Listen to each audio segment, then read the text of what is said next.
এসেছে বাজারের মহামারী। বাজার বলতে এত কিছু আসলে কোথা থেকে এসেছে, এগুলো সব কিছু এসেছে গ্রাম থেকে। 7 কেজি গরুর দুধ, এই যে কচি কচি যে ভেন্ডিগুলো একেবারেই কচি, কাঁচা কাঁঠাল, আর হচ্ছে সজনে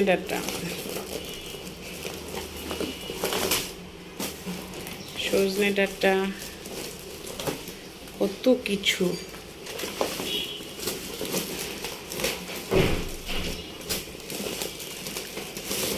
তারপরে আছে এই যে কচু শাক, এইরকম করে কাটা কচু শাক।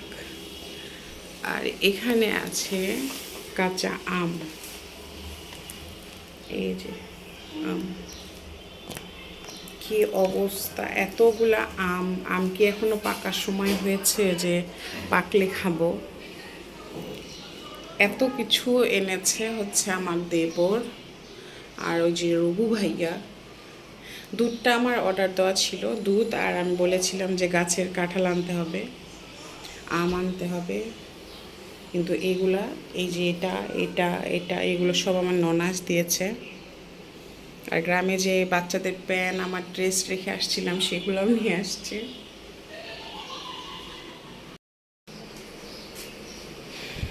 এতগুলো আম কি করব জানি না, আচার দেওয়া লাগবে।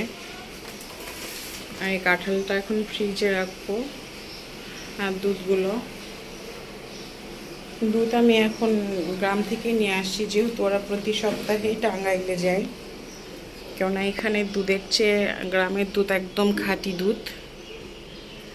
আর এই ভেন্ডিগুলো আপু পাঠিয়েছে, আপুর ভালোবাসা। আসলে এগুলো কোনো কিছুই না, এগুলো ভালোবাসা। আর এটা হচ্ছে রঘু ভাইয়ের মা কাঁঠালগুলো কেটে দিয়েছে সুন্দর করে পরিষ্কার করে। এগুলো জাস্ট এখন ফ্রিজে রাখবো।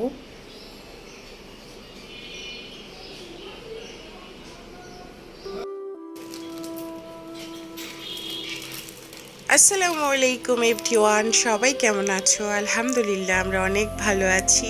আশা করি আল্লাহ তোমাদেরকেও ভালো রেখেছে। আলহামদুলিল্লাহ, আমার বড় ছেলের জ্বরটা একটু কমেছে, আর ছোট ছেলের কিন্তু অবস্থা বেশি একটা ভালো না। আর সকাল সকাল গ্রাম থেকে এগুলো আসার পরে আমি ভেবে পাচ্ছিলাম না আসলে এগুলোকে আমি কিভাবে কি করব। আর তারপরে ওদের বাবা এনেছিল গত রাতে তোমার কিছু ফ্রুটস, তো সেগুলো তোমার আছে না যে তোলা হয়েছিল না।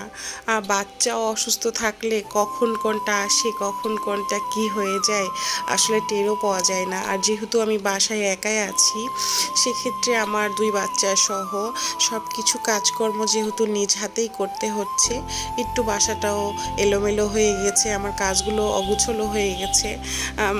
ব্যাপার না, আল্লাহ তাআলা তারপরও মনে হচ্ছে যে আমার বাচ্চার অসুখটা কমে যেন যায়, বা আল্লাহ তাআলা যেন সুস্থ করে দেয়।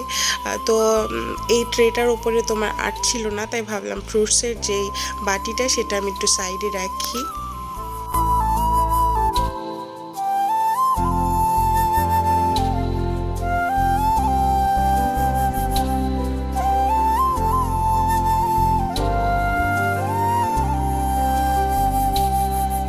ঠান্ডা জ্বর থাকলে না সচরাচর তোমার নিত্য প্রতিদিনের একই খাবার কিন্তু কখনোই ভালো লাগে না। আর শুধু ঠান্ডা জ্বর দিয়েও না, অনেকেরই বা আমাদেরও মানে একটা ব্রেকফাস্ট মানে রেগুলার যে বেসিক নিয়মে একটাই চলবে, সেটাও ভালো লাগে না। তো আজকে আমি বেছে নিয়েছি যে আমি ব্রেড খাবো আর একটা খেজুর খাবো। আর ব্রেডটা কি দিয়ে খাবো, আমি যেহেতু তোমার এইসব জেলি টেলি এগুলো কিছুই খাই না। আর চকলেট এটা তাও একটু ভালো লাগে, বাচ্চারা খেলেও আমিও খাই। বাট এই সকাল সকাল না মন চাচ্ছিল না, আর চাটাই আমার কাছে বেস্ট মনে হয়েছিল। যদিও আমি তোমার ব্রেডগুলো সবসময় টোস্ট ভাবে খাই, কিন্তু আজকে সেই টোস্টটাও করি নাই আমি। আর চা দিয়ে আজকে আমি আমার ব্রেকফাস্ট সেরে নিচ্ছিলাম। আর আজান কিন্তু ততক্ষণেও ঘুমাচ্ছিল, যার জন্য আমি ভেবেছিলাম যে আমি অন্তত তোমার ব্রেকফাস্টটা করে নিলে বাচ্চাকে আমি ফুল সময়টা আবার দিতে পারবো।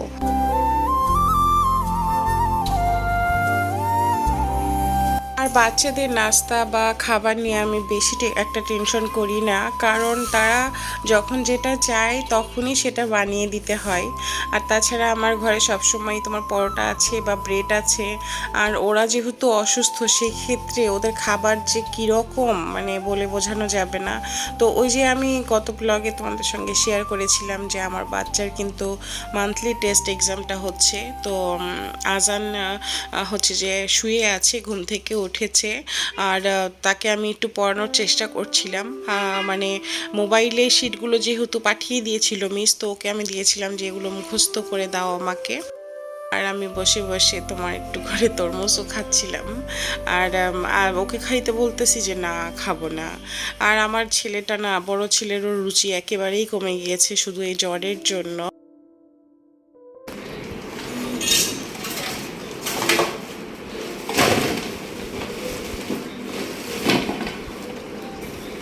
দেখো রে দোয়ান, কত আম!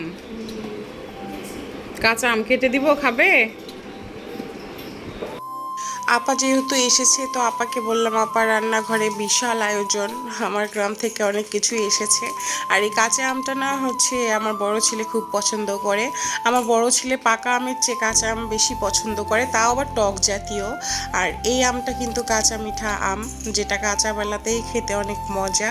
তো কচুর এই তোমার হচ্ছে শাকগুলো আমি কেটে কেটে রাখছিলাম, যে এটা ভাপ দিয়ে রাখবো, কেননা এখন এগুলো রান্না বান্না করার সময়, সুযোগ, ইচ্ছা কোনোটাই আমার নাই। তো তারপরে বড় ছেলেকে তোমার হচ্ছে যে কাঁচা আমগুলো কেটে দিলাম। তো ও আবার বলেছে যে আম্মু একটু মরিচ দাও, কেননা ও ঝাল ঝাল করে খাবে। বলেছিলাম যে কাঁচা মরিচ দিয়ে মাখিয়ে দেই, তো না, ওইভাবে না, আমাকে এক্সট্রা লবণ দাও, এক্সট্রা মরিচ দাও। তো এইভাবে দিয়েছি।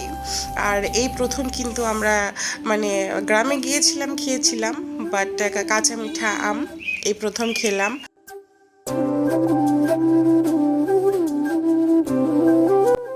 ঘরে সব সময় শুয়ে থাকতে থাকতে বাচ্চাটারও খারাপ লাগছিল, তো আমি টিভিটা ছেড়ে দিয়েছিলাম।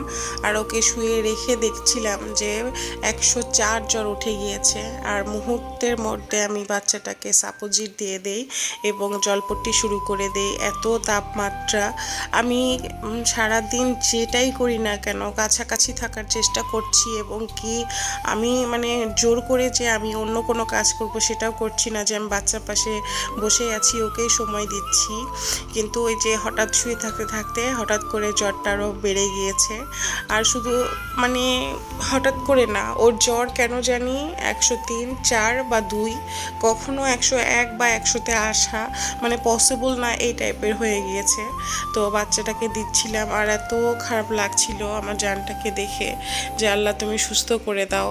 আর আজান না ভালোই থাকে না, মানে নিজেকে খুব অসহায় মনে হচ্ছিল এই পর্যায়ে এসে।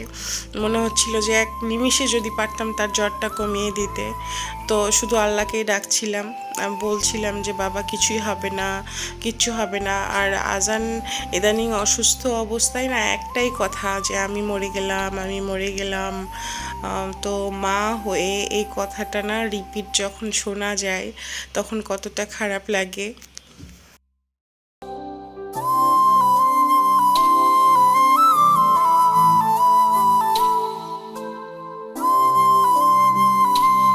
এক দেড় ঘন্টা পরে ওর জ্বরটা হচ্ছে 101-এ এসেছে। আর আমি বলেছিলাম যে বাবা কি খাবে। আর সকালে যেহেতু একটা মাফিন কেকের মানে 4 ভাগের 1 ভাগ খেয়ে তাকে ওষুধ খাওয়াইছিলাম, তো বলে আম্মু আমি নুডলস খাবো। তো সাথে সাথে দৌড় দিয়ে আমি নুডলসটা রান্না করে এনে দিয়েছি, যে বাচ্চা একটা খাবার খেতে চেয়েছে। মানে আমার কাছে সত্যিই মনে হচ্ছিল যে একটা অমৃত চেয়েছে ও আমার কাছে। পরে আমি মনে করো নিয়ে আসছি, আর দেখলাম যে আমার জানটা 2 দিন পরে মনে হচ্ছে যে কিছু খেলো, তাও তৃপ্তি মতো খেয়েছে অল্প, বাট খেয়েছে, তার জন্য আলহামদুলিল্লাহ। কেননা না খেয়ে খেয়ে এসে দুর্বল হয়ে গিয়েছে, হাঁটতে পারছে না, বসতে পারছে না, সব সময় মানে খিটখিটে মেজাজ, কান্নাকাটি। অসুস্থ হলে আসলে একটা বাচ্চার মধ্যে যা কিছু হয় সবগুলো।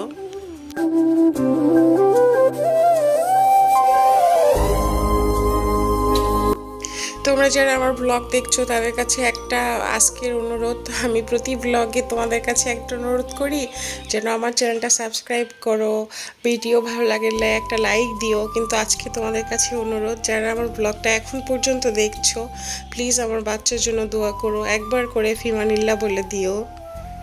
দোয়া কিন্তু অনেক মূল্যবান, কার দোয়া কখন লেগে যায় আর আল্লাহ তাআলা কবুল করে সেটা কিন্তু আল্লাহ তাআলাই জানে। তো নুডলস খাওয়ানোর পরে তাকে আমি শরীরটা পুরো মুছে দিয়ে তোমার পরিষ্কার না করতেই হচ্ছে যে আমার একটা ভাবি চলে আসছে। আর এই ভাবিটা হচ্ছে রেদওয়ানদের মানে আমার বড় ছেলের সঙ্গে তার বাচ্চা পড়ে। তো যেহেতু জানে যে আমার দুই বাচ্চাই অসুস্থ, তো ভেবেছে যে একটু দেখা করে আসি, এর জন্য এসেছে ভাবি আমার বাসায়। তো অনেক গল্প করছিলাম। অসুস্থতার খবর শুনে আসুক আর যেভাবে আসুক, আসলে কেউ আসলে কিন্তু ভালো লাগে।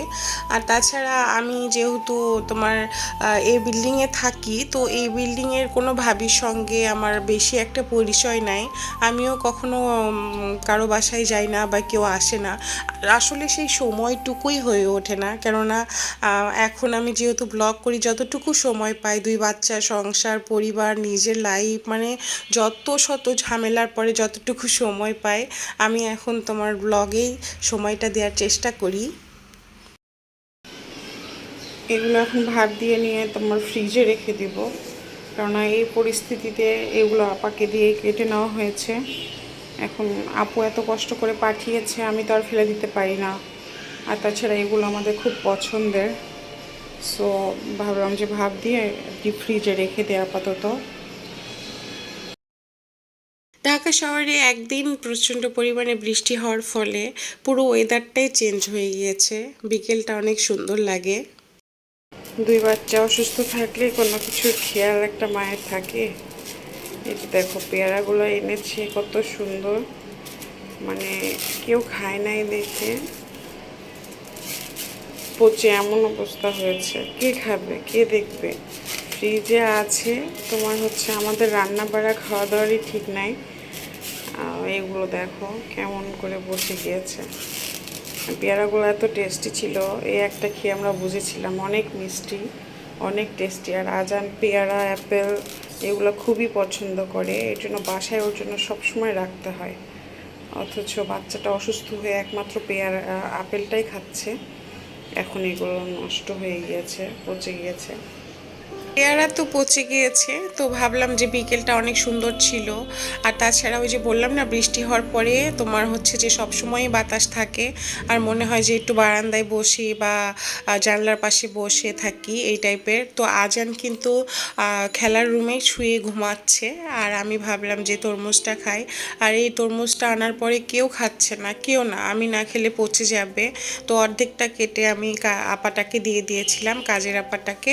আর ভাবলাম যে এটা অন্তত ফিনিশ করি, তো ঘুরে ঘুরে আমাকেই খেতে হচ্ছিল। আজান অসুস্থ, এর জন্য না কোনো খাবারই খাচ্ছে না, তবে এখন বললো সে নুডলস খাবে। তো আমি একটু ঝাল করে নুডলস রান্না করে দিব।